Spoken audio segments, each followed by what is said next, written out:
Assalamualaikum warahmatullahi wabarakatuh. Perkenalkan, nama saya Aisyah Safitri, NIM 1831411095 dari kelas PGMI 6D.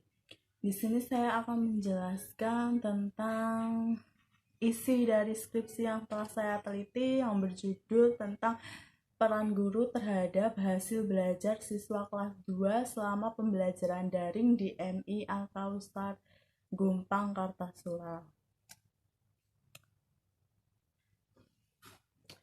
Yang pertama saya akan menjelaskan tentang bab 1. Bab 1 di sini isinya ada latar belakang, perumusan masalah, serta identifikasi masalah. Yang pertama, pada saat ini dunia dikejutkan dengan mewabahnya virus corona yang disebut dengan COVID. Wabah ini sangat mempengaruhi banyak sekali sektor, terutama pada dunia pendidikan. Karena dampak dari corona tersebut, akhirnya semua sekolah itu ditutup dan terpaksa melakukan pembelajaran secara daring. Dalam proses pembelajaran daring ini memberikan banyak sekali dampak, mulai dari dampak positif sampai dampak negatif. Pembelajaran secara daring, guru itu dituntut untuk mempersiapkan pembelajaran sebaik mungkin dan sekreatif mungkin, agar siswanya tidak mudah merasa bosan.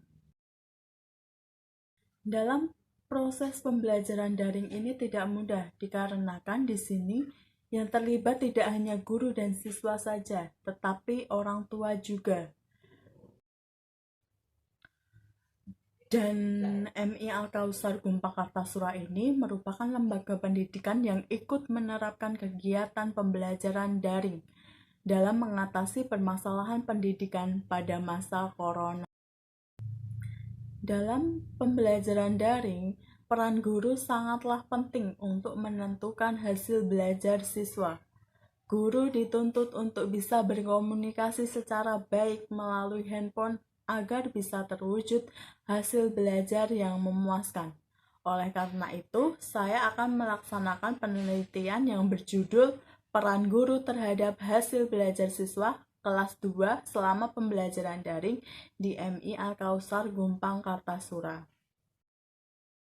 Selanjutnya adalah rumusan masalah. Dari uraian latar belakang yang sudah saya jelaskan tadi, saya dapat mengambil masalah-masalah yang akan saya teliti nanti. Yang pertama, bagaimana gambaran kinerja guru selama pandemi COVID di MI Al-Kausar. Yang kedua, bagaimana cara mengimplementasikan model pembelajaran daring selama pandemi di kelas 2 MI Al-Kausar. Yang ketiga, bagaimana peran guru sendiri terhadap anak didik kelas 2 dalam meningkatkan hasil belajar selama pandemi di MI Al-Kausar Gumpang, Kartasura. Yang selanjutnya adalah identifikasi penelitian. Dari uraian latar belakang dan rumusan masalah, dapat disimpulkan identifikasi masalah, yaitu yang pertama, kinerja guru di MI Al-Kausar selama masa pandemi. Yang kedua, siswa kurang memahami pembelajaran secara daring, sehingga hasil belajar tidak tercapai dengan baik. Yang ketiga adalah peranan guru yang sangat penting dalam menentukan hasil belajar siswa kelas 2 di MI Al-Kausar Gumpang. Yang berikutnya adalah bab 2. Bab 2 di sini berisikan tentang kerangka berpikir. Kerangka berpikir, guru itu berperan membantu siswa dalam mengembangkan diri, mengoptimalkan bakat, serta kemampuan yang ada di dalam diri siswa. Peran guru itu meliputi mendidik, mengajar, organisator, mengarahkan, melatih, motivator, fasilitator, mediator, dan evaluasi. Peran guru sebagai efektivitas belajar siswa ini sangat penting. Artinya guru mempunyai tanggung jawab serta tuntunan bagi siswa dalam belajar untuk membantu proses pembelajaran agar tujuan belajar mengajar tercapai. Ciri-ciri karakteristik pembelajaran jarak jauh adalah keberadaan organisasi yang mengatur cara belajar mandiri. Materi pengajaran itu ditransmisikan melalui media dan tidak ada kontak langsung antara guru serta siswa. Maka dari itu, peranan guru di sini sangat diperlukan dengan adanya pembelajaran jarak jauh di masa pandemi ini. Adapun bagan yang sudah saya buat meliputi kerangka berpikir. Yang pertama itu pandemi. Karena adanya pandemi, akhirnya kesulitan belajar siswa itu timbul. Yang kedua, penguasaan materi pembelajaran. Terus, kurang fokus dalam menerima pembelajaran. Selanjutnya, siswa itu akhirnya merasa jenuh dalam pembelajaran daring ini. Akhirnya di sini peran guru itu sangat penting dalam mengatasi kesulitan belajar siswa. Di sini guru itu sebagai pembimbing, sebagai pengelola, sebagai motivator, sebagai fasilitator, sebagai inovator, dan sebagai evaluator.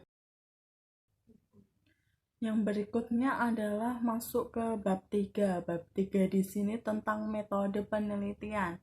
Segala sesuatu untuk mencapai target yang diinginkan itu memerlukan metode.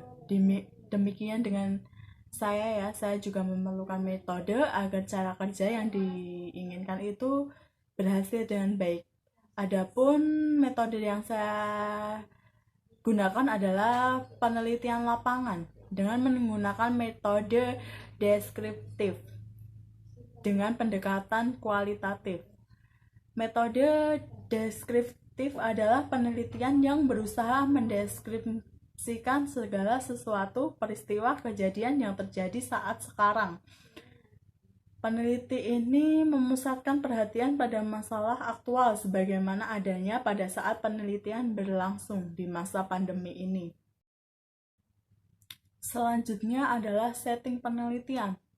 Di sini saya mengambil lokasi itu di SD MI Al-Kausar Gumpang Kartasura yang saya jadikan objek penelitian saya. Karena sekolah tersebut mendukung penelitian dengan judul yang sudah saya ambil. Berikutnya adalah waktu penelitian. Waktu penelitian ini saya lakukan mulai dari bulan Februari 2021 sampai dengan bulan Juni 2021 dengan meliputi beberapa tahapan penelitian, yaitu tahap persiapan, meliputi pembuatan atau pengajuan judul. Yang berikutnya adalah tahap penelitian yang berisi kegiatan di lapangan seperti observasi dan wawancara. Tahap penyusunan hasil dan yang terakhir adalah tahap penyelesaian atau penyampaian laporan akhir.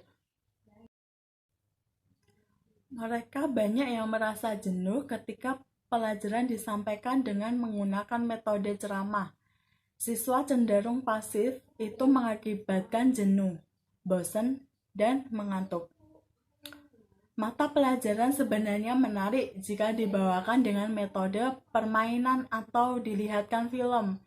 Kadang-kadang juga menggunakan metode tanya-jawab, jadi siswa dapat berperan aktif dalam kelas.